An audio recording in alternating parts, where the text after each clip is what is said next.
Good morning. It is Tuesday, March 10th, 2026. This is your deep dive daily briefing. I am your anchor, delivering a comprehensive analysis of the pivotal events that have defined the last 24 hours across the globe. We begin our broadcast on the world stage, where the strategic landscape of the Middle East has reached a critical inflection point.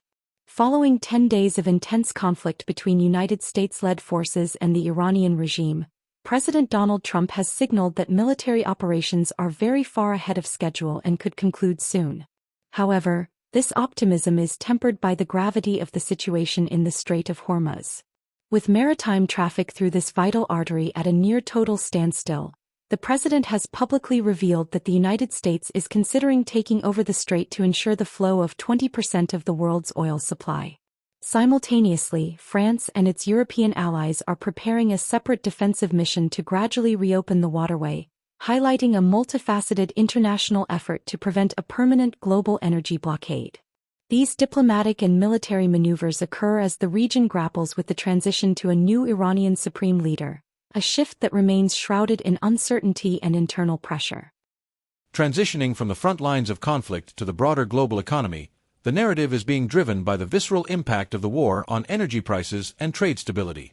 Crude oil prices have officially climbed above $100 per barrel as the de facto closure of the Strait of Hormuz removes a massive volume of global supply from the market. This surge is prompting governments worldwide to implement emergency measures, with district administrators in Southeast Asia and South Asia tightening fuel monitoring to prevent hoarding and artificial shortages. Despite these immediate shocks, the International Monetary Fund has maintained a 2026 global growth projection of 3.3%, citing front-loading activities and private sector adaptability as temporary cushions. Nevertheless, the IMF warns that the balance of risks remains tilted heavily to the downside, as the prospect of higher for even longer interest rates looms in the context of escalating trade tensions and the record-high World Uncertainty Index. In the realm of finance, all eyes are on the legal and legislative battlegrounds that are reshaping the United States trade framework. Following the landmark Supreme Court ruling on February 20th that invalidated broad emergency tariff powers, a new coalition of 24 U.S. states has filed suit to block the administration's replacement duties under Section 122 of the Trade Act of 1974. This legal challenge, led by major states including New York and California, argues that the statute was intended for monetary crises rather than general trade deficits. While the administration has pivoted to this 15% global surcharge to maintain revenue, the uncertainty has triggered a high-stakes environment on Wall Street. Market analysts are currently sounding alarms as historical precedents suggest a potential for significant volatility in 2026, forcing institutional investors to weigh record-breaking corporate buybacks against the dual pressures of sticky inflation and the potential for a wartime economic contraction.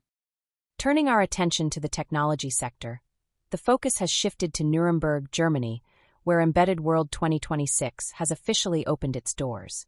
The show floor is being dominated by the arrival of physical AI, with NXP Semiconductors launching the industry's first applications processor to combine a dedicated neural processing unit with secure tri-radio wireless connectivity.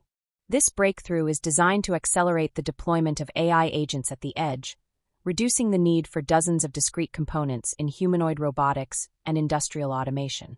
Simultaneously, MIPS and Innova Semiconductors have announced a collaboration to build a reference platform for advanced humanoids, emphasizing real-time motion control and secure architectures. These advancements underscore a fundamental shift where artificial intelligence is moving out of the cloud and into the palm of robotic hands, even as the industry faces a projected 92-gigawatt power ceiling for the massive data centers required to train these next-generation models. Finally, we look at the logistics and supply chain networks that serve as the vital arteries of global commerce, currently facing their most severe stress test in years. The ongoing hostilities in the Middle East have forced a large-scale return to the Cape of Good Hope routing, a detour that adds up to 2 weeks to voyage times and materially increases freight rates. The impact reached a new peak late yesterday as QatarEnergy, responsible for 20% of the global liquefied natural gas supply, declared force majeure on all shipments following attacks on its facilities and the closure of the Hormuz route. Logistics providers are warning of building congestion and schedule unreliability across key east-west shipping lanes, as aircraft redeployments and route extensions tighten available capacity. In response, Trade-dependent nations like Sri Lanka are accelerating the reconfiguration of their supply chains, seeking to diversify away from a single-region reliance and invest in renewable energy to insulate their domestic economies from these external shocks. That concludes our global briefing for today. Thank you for joining us.